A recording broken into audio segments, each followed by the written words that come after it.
Hey guys, it is Alison. I am the host of your show, Alison Answers Mission Awake. I cannot wait to sit down with you today and go over how we are going to crush the mediocrity in your life that has been plaguing our society since the beginning of time.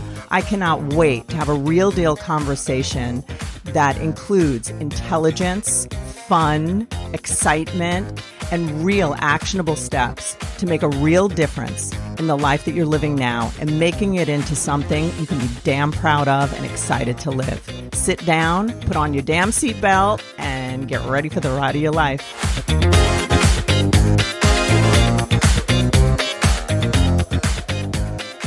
For you today, my guest today is a really cool person. I haven't up until now had another psychotherapist come on, except for the people that have worked for me. So I'm going to tell you a brief synopsis about Tanya Cole-Lesnick. She is, and I'm going to read you her bio so you can have a little bit of an understanding about what you're about to experience. So Tanya Cole-Lesnick has been a psychotherapist and social worker and coach since 1995. She received her master's degree in social work from New York University after group therapy changed her life, which is really cool. I believe in group therapy. She has extensive experience in outpatient hospital mental health, private practice, and wellness center settings. From those experiences over the years, she has identified her most important focus, and that's helping people to live lives that light them up. Is that not my mission? Like, if you are here and you want to light up your life, I am predicting that Tanya is going to help you and support you in getting there. So basically, think about living a life that lights you up. She does this by helping clients to access and honor their truth. Love it. To change the habits that don't serve them and to heal faulty narratives so that they are living in alignment inside and out. Are we not about changing the inner voices, changing the feelings that we're addicted to, changing the thoughts that are on a loop that continue to control our outcomes and create a life that we don't want? So that is what Mission Awake is all about. And creating behaviors and thoughts and feelings and core beliefs, creating instead of reacting, and making something out of our lives that we feel great about, that light us up, like Tanya says. So basically what she's doing is she's going to come in, she's going to talk to us about how her work revolves around intimate groups and that the sharing of the inner world, which is super important, and being human together in a safe space is what she finds to be the most powerful. And I would agree with that, because there's something about connecting with other human beings that takes on a synergistic effect. And it's like a mastermind. We're going to learn the reason that a power, what it is, the power that a group has in people's lives. We're also going to learn the importance of vulnerability and discomfort and how moving through those things can create a life that is a life that lights you up. She's also going to talk about how boundaries and how your needs and wants are really super important, and you want to honor yourself in that way. And that to stop being good enough for everyone else. The very, very important thing that I want you to understand about Tanya is that she's here to serve you. And if you just pull up your seat, if you're able to, if you're not driving, you take some notes and see how this can apply to your life, where you can begin to transform and align your thoughts, your feelings, your behaviors, and ultimately your outcomes to be aligned with where you really actually want to be and who you want to be. Isn't that what we're about? We're about creating the life we want. So let's dive in and see what Tanya has to say. Hey guys, how are you today? It is Alison from Alison Answers and Lager Counseling Services. I have the guest that I just explained to you. This is a woman who has had great experience personally and professionally with the human experience and the vulnerability of being a human on this earth. And the way that she packages together her words and her thoughts are really beautiful. And you're going to be able to experience a unique type of a thing as you listen to her. So what I do ask, as I mentioned in the introduction, is that you just slow down and really listen in and apply this to yourself and the experiences that you're having around yourself, because that is where you will get the most value here. So I want to welcome you, Tanya. It's such a pleasure to have you and to meet you and get to know you. I'm just glad to see you here. Thank you, Alison. I'm so happy to be here and really excited to see how this conversation unfolds. That's what's so cool about, a podcast. We have this opportunity to sit together and spend time together and really just learn and grow together. And usually it creates this like fast friendships, because it's usually a deep and like a vulnerable time. And I just love it. It's a great experience. So what I'd like to ask you is, could you explain to us how you ended up, where you are today, and what your mission is, what is important to you, and what you want people to learn and grow in? Yeah. So I started my career as a graphic designer. And when I was in my mid-20s, I was really struggling to have a long-term love relationship. And I really didn't understand what was in the way for me. And at the time, I felt a lot of stigma connected to the idea of therapy and didn't really even see myself as a legitimate therapy client. So I didn't consider that initially as an option. But with a little time, I opened up to it and started to work. I got some names. I started to work with a therapist who I did feel instantly connected to and started to feel very safe and seen, and was starting to tell a bit of my story. And she suggested that I add group therapy to the mix. And she did both. So she ran the individual sessions and also the therapy group. And the idea of it really terrified me. At the time, these people were strangers. So the thought of being this vulnerable with people who were strangers really did scare me. But I was building trust with her and she thought it would be helpful. And I was sort of intrigued. So I agreed to give it a try. And it wasn't always easy. There were definitely some challenging parts to being so vulnerable with other people, but it helped me see I wasn't alone. It helped me be on this journey where people who I really started to develop some admiration for and see as these amazing people had some similar struggles, some similar insecurities. And it helped me let go of what I went into that situation feeling, which was very flawed, and instead learn, oh, I'm human. It's not that I'm flawed. We've all got stuff, but I'm just human. And it helped me just feel more confident, safer in my own skin, all of that. And early on in that process, I did end up meeting who's now my husband. We just celebrated our 30th wedding anniversary in September. So why I went to therapy and then group therapy happened.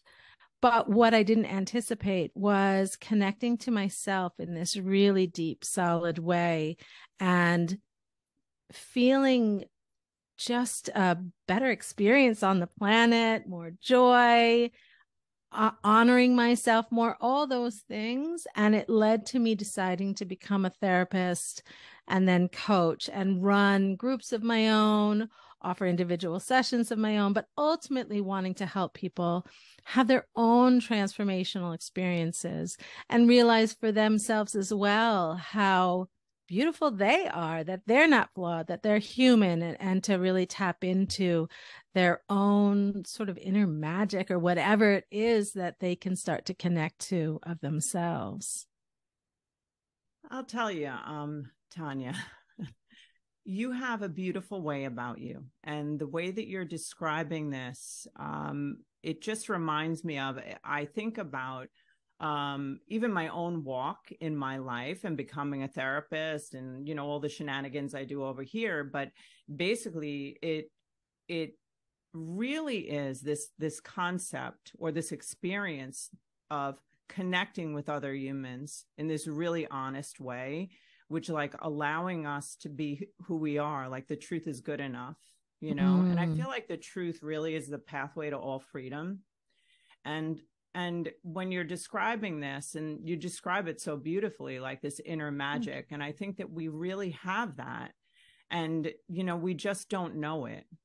Yeah. And what I'm curious about with you is that you were describing this transformation. And I really get that, because I was hospitalized for an eating disorder in my 20s. You know, I've been in therapy forever, my entire life, and becoming a therapist. And really the number one thing that helped me very early on, even before being hospitalized, was being in 12-step programs. Because, you know, having a voice and the voice being heard, don't we all want to be seen and heard and understood? Yeah. And having those environments are just they're just incredible. So I just thank you for that. And I, you know, I don't think I've ever talked about that particular part, the group dynamic, here on this podcast, and I appreciate it. So, like, how would you tell someone here how to find their inner magic, how to, you know, allow themselves to be human and not see themselves as, you know, flawed? Yeah. What would you say? Or I think to allow what is to be, number one. So that could be with yourself, if you're journaling and something comes up, to not censor yourself, but just to let what is there to come up and look at it. I think if you are in a group situation, hopefully it's one that you feel safe enough to share some of the inside stuff. But again, to let whatever is in there to come up and to look at it. I think people tend to decide, oh, that's not good enough, or censor themselves, or not like what they see and get very judgmental about it. I think so many of it, we all can have such harsh inner critics, and we can dismiss ourselves. And I think to not dismiss yourself and let yourself learn, well, what is coming up and why is that? And not go to this place of I'm flawed, or I'm a terrible person, or what's the matter with me? Because that is definitely something I hear from a lot of clients when they're talking with me about some of their inner stuff. What's the matter with me? I feel like is such a common one that people go to, and to not let that be your go-to, and instead get curious and trust that you are an amazing human being. So what does that look like? What comes up for you? And to know we all have, you know, we've been conditioned in the families that we grew up in the cultures that we grew up in, and that there are things that need some healing for all of us. Even if our parents did an amazing job, they're human too. So to know that some of that stuff that comes up needs some healing. So rather than judging it and pushing it away, to learn, oh, what is that about? What was that from? And get curious about some of that. you know, the wording to get curious, I love, because one of the things I will say to, you know, people, which you've probably heard in the circles, is like to be a wise observer, to, you know, listen without judgment. You know, I'll say like be awake and aware in the now without judgment, but committed to your own peace. So it's like, so as I'm observing these thoughts that are on a loop, they're the same thoughts I thought yesterday, 91% of them, right? So now to be able to create something new, right? To hear it and create something new it's just incredible. I feel like we have so much power, even just in acceptance, right? So much power to create the life we want. Yeah. And what I would ask you also, you were saying about seeking, like you really wanted the love of your life.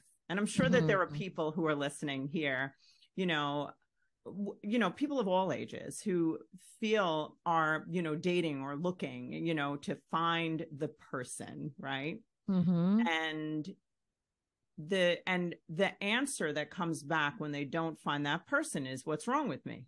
Like, right, what you're saying, like, how am I flawed? How come I don't have, right? Yeah. So I would just be curious to hear your process internally, because it was transformed, I hear. Yeah. I think it would help people to hear that, because it is a big deal. I mean, people out there dating or whatever, right? Yeah. I think the process for me was, I'm flawed, so therefore I must hide all the bad parts of myself. And by hiding all the bad parts of, I'll put that in air quotes, by hiding all the parts of myself that I thought were not my most beautiful parts, I would show up in places where I might meet potential partners kind of just muted down. I wasn't really out there and connecting. Even if I appeared to be, there was some energetic piece of how I was showing up that wasn't there. And so in the group situation and there, I did both. I did individual and group together. So that process helped me learn about myself. But as I started to hear back from other people, things that resonated for them about what I was sharing helped me know I'm not alone, feel less ashamed about certain human things, even start to develop some real confidence, because people would be impacted by me in a positive way, and I would hear back about that. And so I would start to really see some of the stuff that I was struggling to see about how I show up that had my own sort of certain sparkle to it.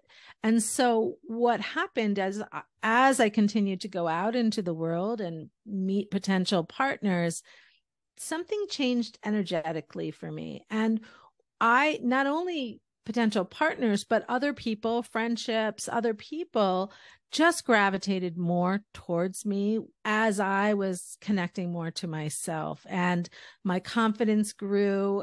You could see it in my body language. You could see it in the way that I was talking. And a very, I think, important switch in the way that I was thinking about meeting a potential partner was, I used to feel like, oh, I hope they'll like me. I hope they'll choose me. As I got more clear about who I was and how I wanted to show up in the world, that changed to, I wonder who I'm going to like. Exactly. I wonder who I really am going to feel connected to and some resonance with. And so that change was huge. And I think it really just changed the whole process for me. I remember right before I met my husband going on several dates around the same time. And I remember thinking, no, I don't think so, for various reasons. And then I met my husband and we had a very instant connection. And then it kind of had a life of its own. But really going through that process and genuinely, not just I'm trying to be cool here, but genuinely deciding that person isn't for me. I want to keep going until I find somebody I feel connected to, was a new way of going through that process for me. Tanya, that's really, it's so beautiful, because so many young women, or, women of all ages, the shift, I also needed to do that shift. And I always tell women that like, when we're actually being aligned with ourselves and looking for the things that will align with that, we've been so preconditioned to think that is selfishness. No, I'm going to, what do I want? What do I like? And I love and I believe it, I know you believe it, is that when I am aligned with what I like, and if I turn you away, that's best for you. Like, it's not best for me to people please you and have you in my life just because you like me. That's right. I used to fall in love with the fact that they loved me. It's just like, you like me, that's all I need. Yeah. That was the only criteria, right? Yeah. So I just love it. And so in regard to the whole, like, being aligned energetically and like connecting to yourself, can you just speak more about that? Yeah. What I was thinking when you said that, I was about to say, well, look at you. Like you look like there's something energetic that shows up for you because you seem to do work in your zone of genius that you love, and you've got a sparkle to you. And I think that there is something about when people are in alignment, look around, like when you notice that somebody is just connecting to something that has meaning to them, they're comfortable in their own skin, they're making choices, even if they're saying no to something or say, oh, I don't have the energy for that or whatever it is. When they fully know themselves and choose accordingly, there's something that's so, I think even to be near them feels grounding. They're really honoring themselves in all the different ways. So I think people don't typically know themselves that well, and to really take that time and start to investigate your inner self to get clear about that, then you can choose better and make some decisions. I think sometimes people are so swept away with just how busy life gets and how many different layers there are, and that they don't come back to themselves enough and choose, and then they're depleted because a lot of the ways they're moving forward are not necessarily serving them because they haven't really checked in enough to learn who they are, what they want, what they need, and to make the decisions that are going to honor what they learn about themselves.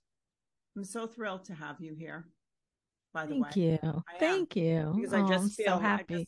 I feel so aligned with you and everything you're saying. And I just think you have such, I mean, I'm complimenting you because this is true. I mean, this is what I'm really thinking as you're talking, because this is the kind of stuff that we're not usually hearing. And we need to know this about ourselves. I have thought, in line with what you're saying, a lot of times I'll hear people, and myself, I used to be like, oh, the real me showed up, like the negative part, and I would ask myself, hey, when your best self shows up, the highest part of you shows up, what is it like? And it's confident. It's, I feel love and generosity toward you when I'm in my best self, right? Yeah. But when I'm in my worst self, I feel jealous. I feel judgmental. I feel threatened. I feel irritable, whatever those things are, right? And to make that switch to say, that actually isn't my real self. That actually is my survival skill. That's my frightened self. My real self is that sparkle, that freaking joy part that just wants to just love people. And, I'm sorry, I'm just going to throw into this other thing because I would love to hear what you have to say about it. I always felt like in a group situation that, and I was thinking it as you were saying it, that in a group, when you walk away from the group and then you're living your life and you have a whole week before you come back to your group, I found something in the groundedness of knowing that they were like my underground thing, that they loved and accepted me, and I loved and accepted myself in that space. So anything outside there didn't feel as scary or troublesome. Is it similar to you? Totally. I feel like I want to respond to both. So do it. Go. Yeah. So the first thing that you were talking about, like the sparkly, like true self, and then the other survival self, it's all us. And I think just to not see it as good and bad, but just to be compassionate. We all have times when we get dysregulated. We all have times when something can be triggering for us based on our nervous system, based on our history, whatever it might be. And to be kind to ourselves, that's become a bit of a tagline for me. I know when I do some of these live Instagram things, I always end it with, remember to be kind to yourself, because we're so nasty to ourselves sometimes. And to be compassionate as you're going through some difficult work is so important. And I'm saying difficult work, but it can just be a bad day. It doesn't have to be this big thing necessarily. Having thoughts or feelings that you don't feel great about, and again, where that curiosity can be, what's that about, as opposed to, oh, what's the matter with you, why aren't you better than this, why aren't you just to let yourself have all the layers. So that was just the first thing I wanted to respond to. And then the other thing about carrying people from your group kind of with you. Absolutely. There's something about that. And to be honest, the group that I was in initially, that I transformed my life, and then I've been in other groups through my life, that was over 30 years ago. I still think about some of that stuff sometimes when something comes up, because if there's something that connected to that time in my life that I know was a real pivotal time for me, it comes up again. So there is something about that still stays with me to reassure me. I mean, it is such an honor, really, to be in this space with other people, developing similar types of relationships with each other. When I see each other, I want to cry just talking about it. When I see these people, like, having each other's backs in the way that they do, reminding each other, like, of their own transformations. It just happened last night in my group. One person who's been in this group with another person for a long period of time. So they really have been with each other through a lot. And then there were some other people there that were newer in the process. Being able to tell her, you are different, you have grown, you have transformed. And to be able to share that with each other is so beautiful. I mean, it's just, yeah, the power of it and the lasting nature of it, and that you don't actually have to be with each other to be able to hold on to it, is pretty amazing. And it's like they're witnessing you, they're, reflecting back to you what they're seeing, which is so supportive and just so cool. And I think that even just the way our society is a lot of separation, right? And it also shame separates, right? We think that we can't bring our vulnerability. And I know that's a wheelhouse for you, the concept of bringing that vulnerability, but that separates us. Totally. Yeah. It's interesting, even, I mean, in my own process too, of being a therapist, I think there's a lot, you don't share certain parts of yourself as a therapist. And more recently, after I've done it for so many years, I'm saying, no, I have always shared some of myself, but I have been pushing myself, maybe a lot of guesting on podcasts and things like that, where I'm telling a little bit more of my story. And even the documentary on my website about my experiences with group, it feels so important for me to keep pushing myself and allowing myself to stay vulnerable, because it doesn't go away. We're still human. 100%. So yeah. And to know that when people start to share some of those vulnerabilities with each other, what I always witness, I would say without a doubt, like in the group situations, is other people offering support, sharing what resonates, feeling permission to share more of themselves. I recently went to Italy on a retreat with mostly women, with this woman, Jennifer Pasiloff, who wrote this book called On Being Human. And it's all very similar to what we're talking about. And to be in this group with a lot of different people, I definitely had a very vulnerable, more than one, but one in particular stands out, vulnerable moment where I was sharing some wounded parts of myself and talking about it. And the eyes looking back at me, sort of the sparkling that I was able to receive from other people, and other people sharing with me that by my sharing, and this wasn't just me, I mean, other people were doing it with each other as well, but as we shared with each other, it gave us all permission to do that, and how healing that is. So healing. I really, really hear that. And I remember forever ago, I just had gotten out of the hospital, from an eating disorder. And I went to a meeting, a 12-step meeting. And I go in and there's like, I don't know, there's like 30 people in there. I think it was like an Al-Anon meeting. I think I go in there and I'm like, well, and I just totally unloaded, like the darkest shameful, because I was so used to doing it, you know, in the hospital. Mm-hmm. And I'm like, yeah, you know, and then, you know, that feeling when the throw up just hits you back in your face and blah, blah. And I just started saying all this stuff. My point about saying this Yeah. total vulnerability is that this wasn't even in a group for eating disorders. Yeah. Yeah. What happened was there was a woman there who had an eating disorder for like 30 years. And she came up to me and she's like, I think you just changed my life. Wow. That woman ended up, I swear to you, her entire life changed. Wow. She got into like recovery from an eating disorder. We became friends. She actually became a pastor. This woman, God, her entire life changed. She goes, you sharing the truth. Yeah.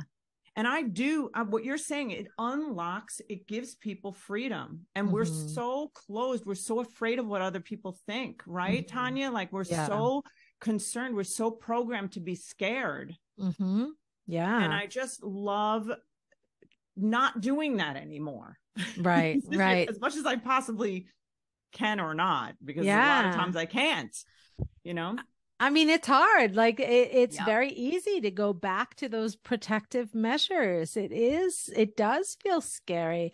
I'm thinking the word that Glennon Doyle uses is representative, that our representatives go out there and sort of show up for ourselves. But to really allow it to be our most truest selves is I think a practice that if we can all do it, I mean, that really would be for the world. I mean, people sometimes ask me, well, what would your hope be for the world?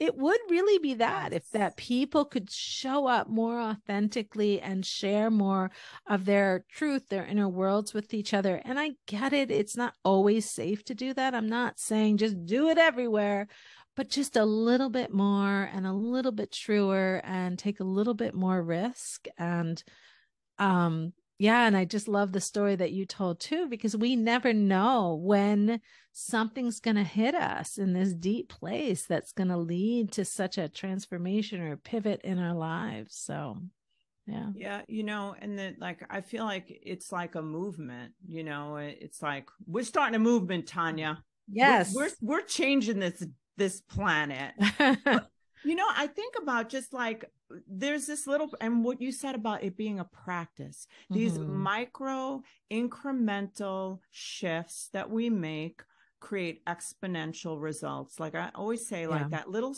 if you're building a mountain, that little scoop of dirt, the teaspoon of dirt, the first one has the same value as the one at the very top. You know, it just feels, and small is the new big, but you know, like I love that. Small is the new big, tiny micro moves. There's this practice that I've been doing, which is interesting to me because I know my inner voice that's abusive to me, you know, that voice, right? So that you have the abusive voice. It's like, oh my God, you're a hot mess. You're this, you're that. And then you have the part of you that is then abusive to that. Like, stop saying that to yourself. And it's like, what the, like this whole thing. And I feel like it's timely that we've met because I had recently just started to do something a little different as a practice. And it was, okay, when I hear that, I'm just going to see that as that's a gift to me. When I hear that voice that says that, now I'm recognizing it there. And then what I'm going to do is I'm going to be like the parent, the loving parent to myself, like you're saying, be kind to yourself, to then just saying something more true about myself, or maybe something more like actually creating something that's different. Like, no. So when I hear like you're a hot mess, what I say is, you know, I am organized and deliberate. I'm punctual and I am deliberate in where I go. And every day I'm getting better and better, and not in like that canned affirmations way, like more of like I'm commanding the direction of my day, and I'm going to create something that I love instead of reacting to this thought. That's right. Yeah. And I'm just thinking sort of the automatic nature of some of those thoughts, right? So it's like the automatic, oh, you're a hot mess. you're not even sort of basing it on anything. It just goes right to that necessarily. I mean, sometimes there might be reasons why that's what comes up, but I love sort of searching for and looking for just evidence to the contrary. So yeah. And Yeah. also like thinking if, when we hear that, we're so conditioned to like, there's a certain standard of the way that we're supposed to be. And like, so like, if I say, oh, you're a hot mess, like I love what you were saying before. Like the question is you saying, be curious. So like, Alison, but like to me, I would ask the question like, what are you afraid of? Because that's like almost like feeling like there's an audience watching me, judging me like, oh, you're a hot mess. And that like self-deprecating humor that I'll tell you right now, I'm working on not doing that. I'm classic for that. Yeah. I'll say it to you. I'll be like, oh my God, I just showed up. I'll just make shit up. Yeah. I'll act like I'm a mess, even though I'm not a mess. Yeah. Because I want to make you feel comfortable. Yes. I want you to feel like I'm screwy so that you feel comfortable, because I don't want you to feel uncomfortable. Like, what is that? Right? But that is a beautiful example of the getting curious, looking at the layers, looking at your own, whatever it is, right? We've all got our own. So as you were talking about that, I was thinking about the thing I'm working on right now, right? And so we're not immune. We're doing our own work always. And so my thing is, as I'm sort of, my career is growing in this new direction, because I've been building this new business for about a year, almost a year now. And I caught myself getting sort of, I'm never doing enough and I'm moving too slow. And what's the matter with you? Like, go, go, go. You're never going to reach your goals if you don't hurry up. And so I've been challenging that and saying, what the hell? Where's that from?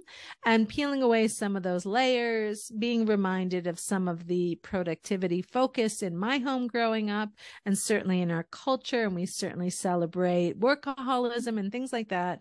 And I'm not having it anymore. And so when I catch myself going into that place, which I still do most days, where I'm feeling like, oh, hurry up, you've got a lot to do, I come back into my body. I take some deep breaths. I remind myself that that's an old narrative. I'm not letting that guide me anymore.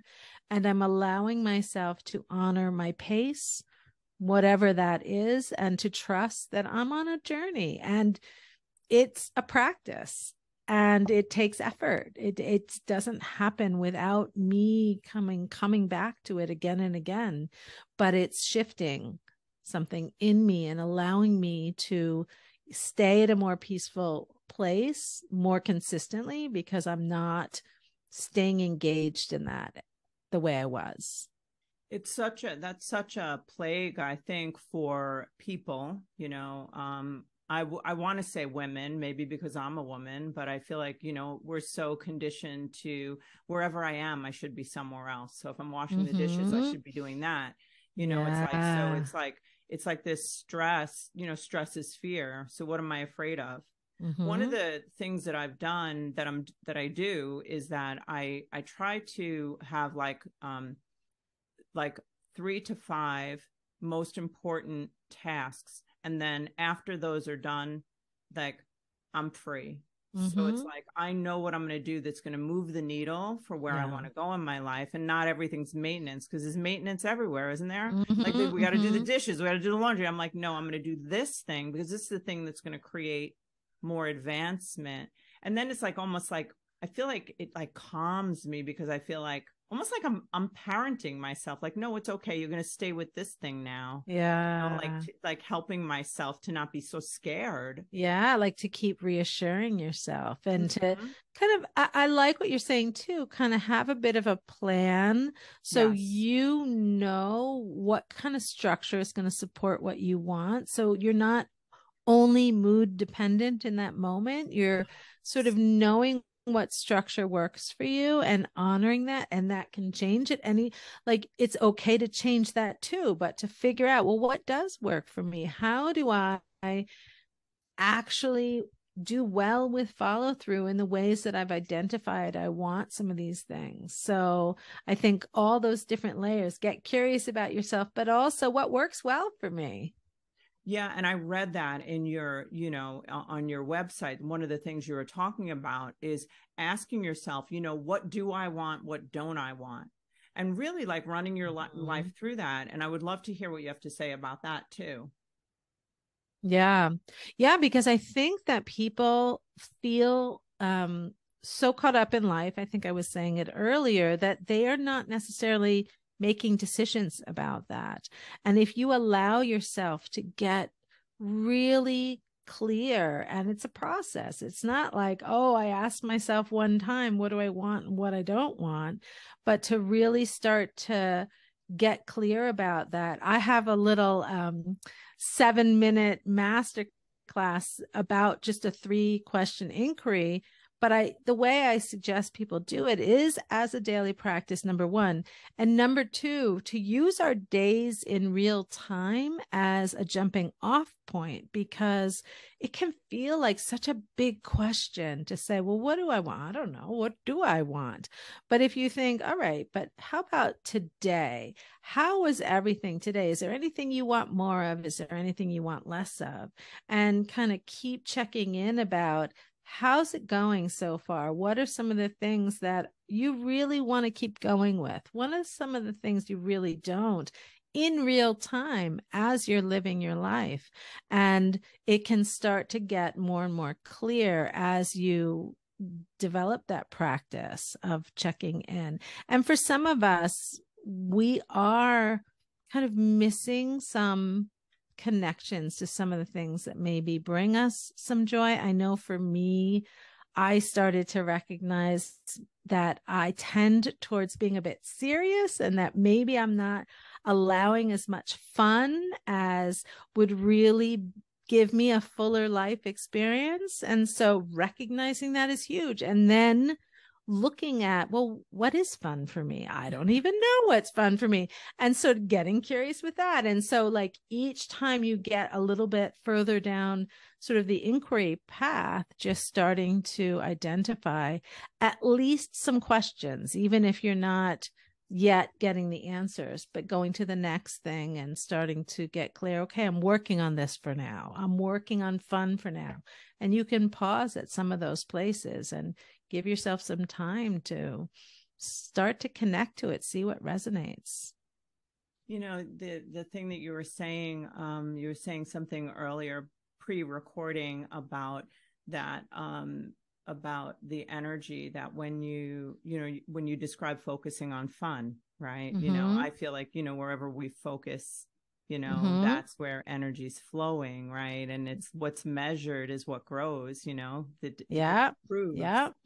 And one of the big things for me, like almost like a crazy weird passion, it's definitely has to be my calling, because it's a little off. Like, I don't want to say it's off, it's self-deprecating. Mm, It's just, good yeah, catch. right. So it's Mm-hmm. like more just like, I just feel like I want to scream like everywhere, like that we have to wake up and not be living by the standards of the norm, and Mm-hmm. find like our greatness. Who are we really? And like, because we've been so pushed into this mediocrity and just following what everyone else is doing because we're Mm-hmm. afraid. We don't want to Yeah. be different. Mm-hmm. And that's our spark, right? Yeah. Yeah. It's Yeah. so It's good. so, I love that you're saying that, because the whole having more fun piece, part of what I started to recognize is, so as I mentioned in my story, I used to be a graphic designer, but when I became a therapist, I would use creativity in terms of my therapy and coaching work that I did. But in terms of visual arts, something that I was very connected to, I really stopped doing that. And so as I am coming back to exploring what's fun for me, I I haven't started yet, but I set something up where I'm going to be doing some silversmithing. A long time ago, I used to make some jewelry, and I even set up a little room in my house where I could do some, gosh, I don't even remember what you're soldering. What you do some soldering with Yes. some silver, Yes. and I haven't done it since my kids were born, and my oldest is 25 now, so been a long time since I've done that. So just coming back to that kind of creative, visual, creative arts is really speaking to me. And I think that that's the thing about like, I don't know. It's part, and I want to sort of bring it into my work in some way. And stay tuned. I'll tell you more about that another time. But like, I just love connecting to something that just is me. It's not necessarily the norm for a therapist to connect to silversmithing, but I love it. I love that too, and it's so much like I feel like I know I was relating to what you were saying about being in a rush, because I think that as humans we're growing, right? And we have that spark and we're always wanting to grow, but it gets like kind of morphed into this urgency, like this fear urgency thing, which I know that happens to me. Like, I'm not doing enough. I have to get all of this done before I die. Just like this thought. And haven't we found, I know you found it, that the white space, the moments in between, that's where power is, the backdrop. That is the catapult. Yeah. It's so important. And I think that people don't understand how necessary it is. It's not even, oh, isn't that a nice thing? Give yourself a little downtime. You deserve a bit of a break. It's not even that. It's like, you want a full life. You need to sort of catch your breath, get quiet, connect to yourself, come back into your body, whatever that means, and give yourself that to really. I feel like we're doing so much when we do that, even though we're doing nothing. Like, and I love that you said, no, it's not that just like go take a bath or take a break. It's because in that way, it's still like this act, it's almost like settling into allowing ourselves to be. That's right. Alive. And I'm thinking all the judgment that can go connected to that, right? Like, oh, like a bath would be legit, but just sitting here staring off into space wouldn't be somehow. And I think we do start to, even with downtime, quiet time, all of that, get judgmental about what we choose and how it should be. Yoga is on the approved list, but spacing out is not. On my list it is, Tanya. Yes, spacing out is on my list. Right? Absolutely, me too. The this like resonating with yourself and allowing yourself to be, that kind of sense of urgency, I think I've had my entire life until more recently, because it's almost like I'm going to miss out. I'm not going to get to the buffet table. I'm going to lose. Somehow I won't be loved, or, all these different things. One of the, I just was going to connect to another thing you said, because I just don't want to forget it, because I think it's super important. We're two therapists sitting here. I think we're being really open and talking about just the reality of being a human being.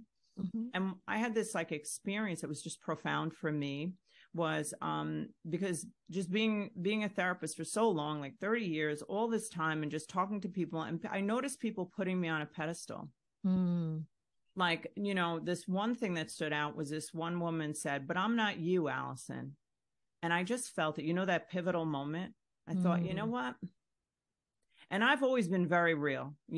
I don't see clients anymore. I just like run the counseling centers, but it really hit me. And I was I was at Mohonk Mountain House, and I was getting a massage. I was writing my book, and I know I had a visit from a divine something, and it was basically like, you've hidden your talent for far too long, Alison, and your real talent lies in all that you've overcome. It doesn't lie in your 8 years of college. It doesn't lie in, there's not, all the years of experience. It lies in every struggle you have wrestled through and gotten over. That's your education. And to me, that vulnerability is where people get better.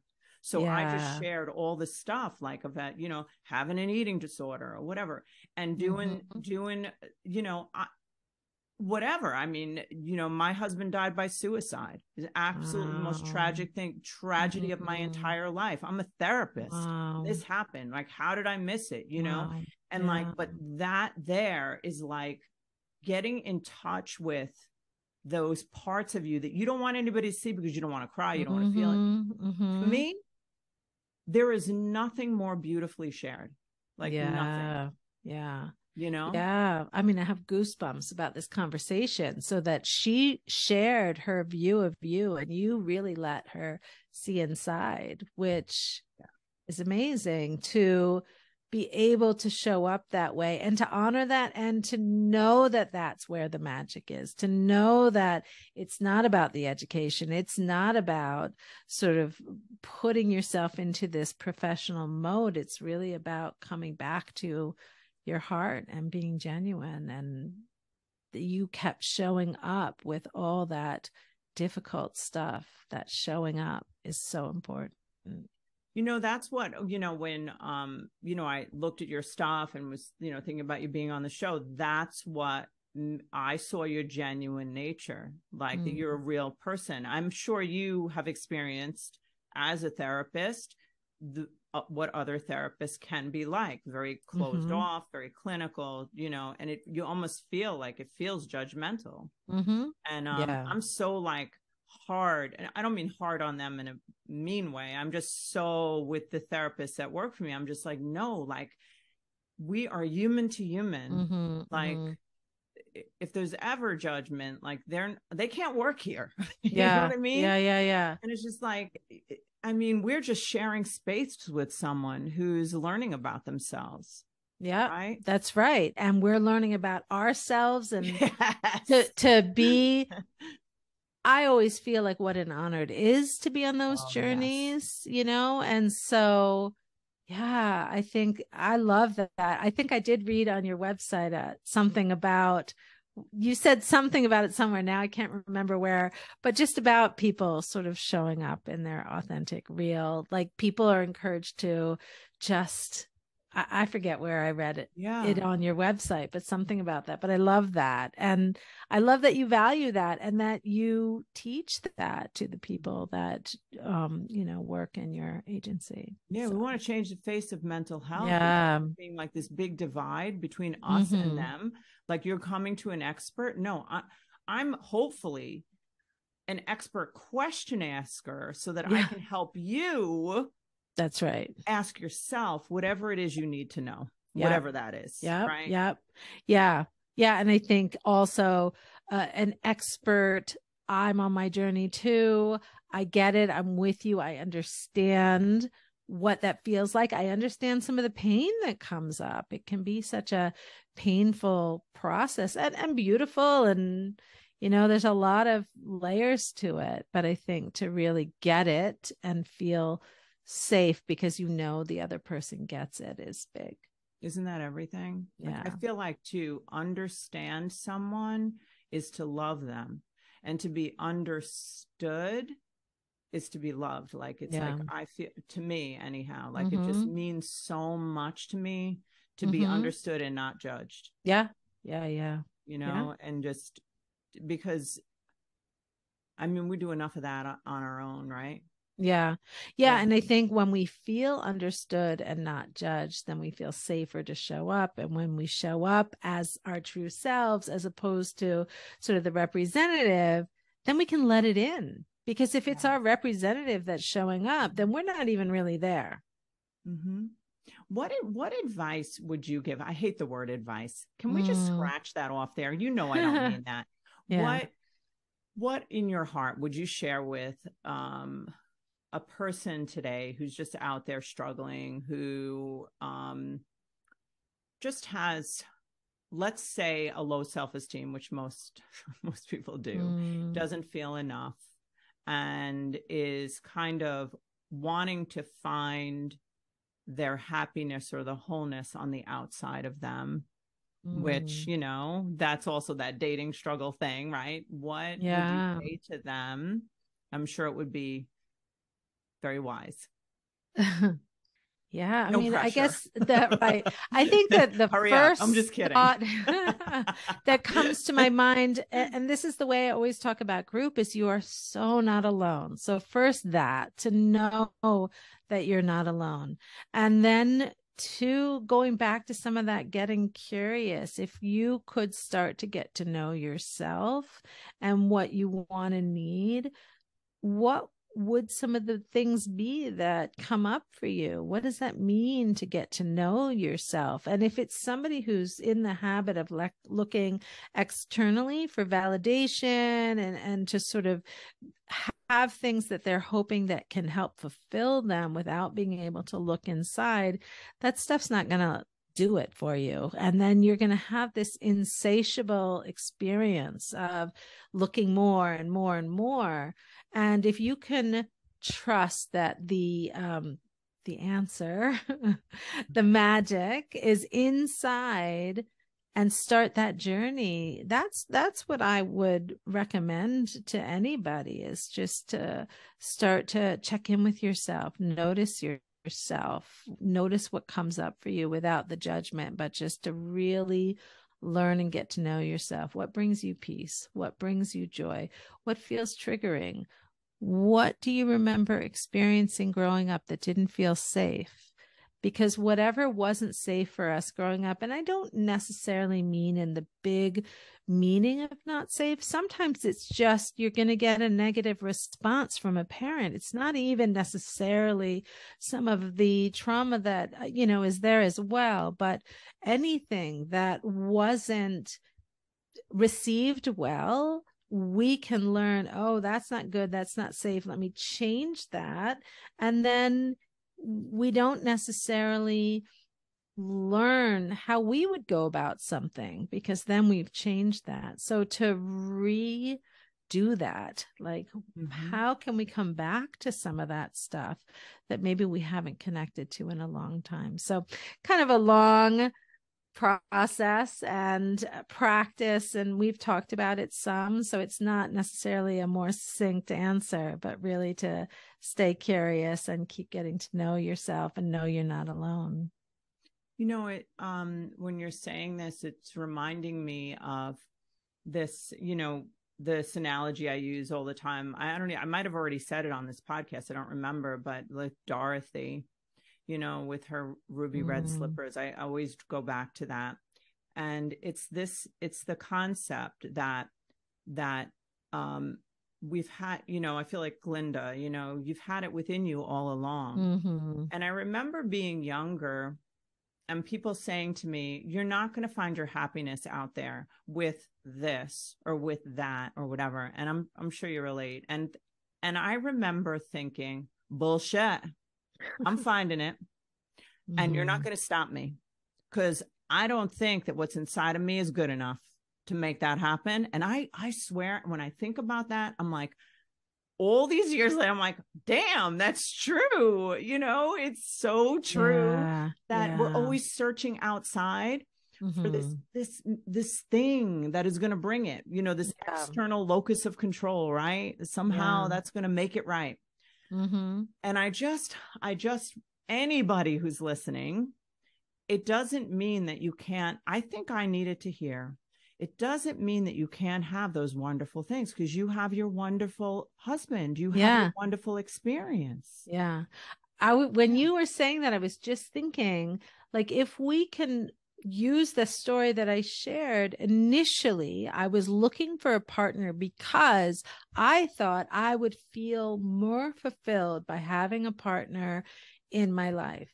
And what the journey ended up being was first connecting to myself and having that experience, which still brought in a partner, but in a very different way. It was no longer that the partner was going to be the one that was going to necessarily fill me up. I mean, don't get me wrong. I'm happy to have a husband, that we've created this beautiful life together. I mean, all that's lovely, but it had to be me connecting to myself first for it to not be this, like I was talking earlier about that insatiable thing. If I was looking to him to fill me up, then it wasn't gonna, I would always need it again and again and again from him. So yeah. So in the end, it's still, I have a partner, but it went from me connecting to myself first. Yeah, you created it from the inside out as opposed to the other Yeah. way. And,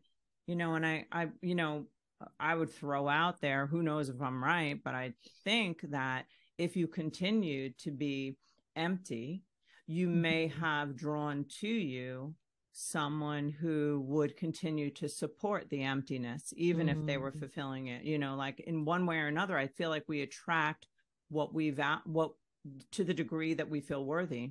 Yeah. And so much of the results of our lives has to do with, what we believe the results can be, right? Absolutely. Yeah. So I really cannot stand. I feel like you're my best friend now. Oh, me too. So like my fast friend. I don't even know where you are. Where are you? I'm in New York. You're in New York, right? You're in the city. You're in New York. I'm in Upper Westchester in Cortland Manor. Skip and a jump. Yeah. Tanya. Yes. I'm on Long Island. So I love that. That is so good. Why did I think you were in the city? Yeah. Yeah, no, I'm not. So where can people find you, and how can they have your services and all of that? Yeah. So my website is my name, Tanya, Tanya, Cole, Cole hyphen Lesnick, Lesnick. However, because it's such a tricky name to remember, you can also find me, say it brings you to the same website. Clear Energetic Clutter will bring you to my website. And on there, I mentioned that 7-minute masterclass. It's free. So that's available. And it's really just offering a practice to people who want to start learning more about themselves. And I talk a little bit about the best way to use that practice. So that's available. The documentary that we talked about is on my website. And if anybody's interested in group, I actually have a free discovery session that they can schedule, and I can tell them more about my groups. I might do it. Yeah. Group? Absolutely. I want to go in your group. That would be amazing. Yeah. So, people, I want you to go in Tanya's group. You're going to get an amazing experience. Is it virtual? It is. It's all virtual. Yeah. Yeah. And do you have a lot, what happens? Do you have male, female, what's in your group? So right now I have, an all women's group, and I'm just building a new one that's all genders. That's and that one's starting probably the end of January. We're still talking about timing. The groups that I experienced were men and women, and I got so much out of that. Yes. But I tend to do a lot of women's groups, but I would like to expand that and grow that. So right now I have both, and I have them. It's actually shifting a little bit. I'm offering a program that includes 6 months of groups every other week, and then 3 individuals, because I think the combination can be really helpful, so that you can process some of what you want and what's coming up for you, and make some decisions about what you want to bring back to the group. Because sometimes you don't feel ready to talk about some of the things that come up for you with everybody yet. And having a chance to process it separately can be really helpful for that process. So, and I, right now, the way I structure it is I'll offer a topic for each session, but I give it to everybody the week prior. So they can spend a week really thinking about, how does that show up for me? So it could be something like energy, what depletes you, what fills you up, that kind of thing, where people really pay attention to that. And we just kind of also talk with each other about what resonates when you hear the other group participants talk, what's resonating. If there was anything that was triggering, we want to see that as well and talk about that as well. And and we celebrate each other. I was thinking when you talked earlier about small being the new big, we always will say, like, if somebody is taking a step, and sometimes they might think it's a small step, as a group, we're always like, no, that is huge. And we Yes. really can see how meaningful it is as movement starts to happen. So is there any age range or it's just Um, open? sorry. That's okay. It's really 30s to I would say 30s to 60ish, something like Mhm. that.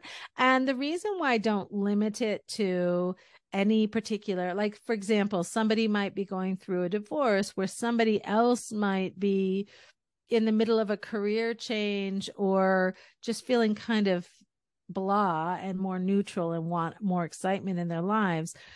So even though the situations might be all different, they're really connecting at such a human level that it doesn't really matter. And having different ages in there actually can be really part of the work. That's amazing, because Yes. sometimes people are reminded of their kids, sometimes people are reminded of their parents, and that kind of thing. And group can be a really great way to start practicing, or checking in with what's coming up related to who in group reminds you of whom. I So, love that. yeah, Yeah, that's so cool. So basically, yeah. if they want to do it, they'd go on to, we're going to put all of this in the session Okay, notes yeah, anyhow, like awesome. it's all going to Hmm. be there. But I just wanted to, make sure that, I asked questions or whatever, because I think you're fantastic. I Thank you. totally like endorse what you're doing. I think you probably would help so many people. And I would just love anybody who's listening, like, go for it for Thank sure. you. And yeah, so I'm just so grateful. Thank you so much for being here. It's just Thank really been such a you. pleasure to meet you, to get to know you, and just all of it. So You as thank you. well. Thank Yes. you. You're a love bug. Oh, you too. All Oh. right. It's a wrap.